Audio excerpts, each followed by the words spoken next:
سردیوں میں کبھی غور کیا کرو کہ یہ جانور جو ہوتے ہیں جو برفوں میں رہتے ہیں، جانور برفانی جانور،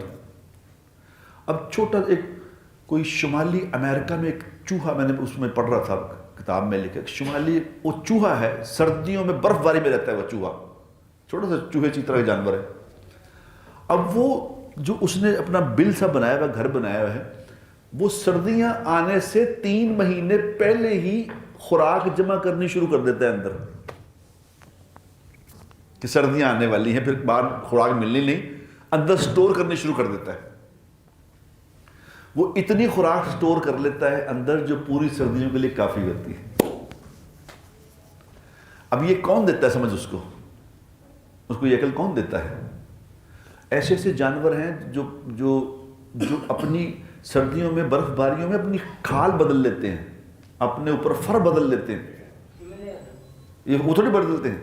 اللہ ایک سمجھ دیتے ہیں،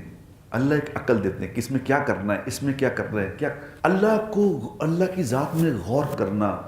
اللہ کی چیزوں میں مخلوقات میں غور کرنا کہ کیسی بنائی ہے اللہ نے،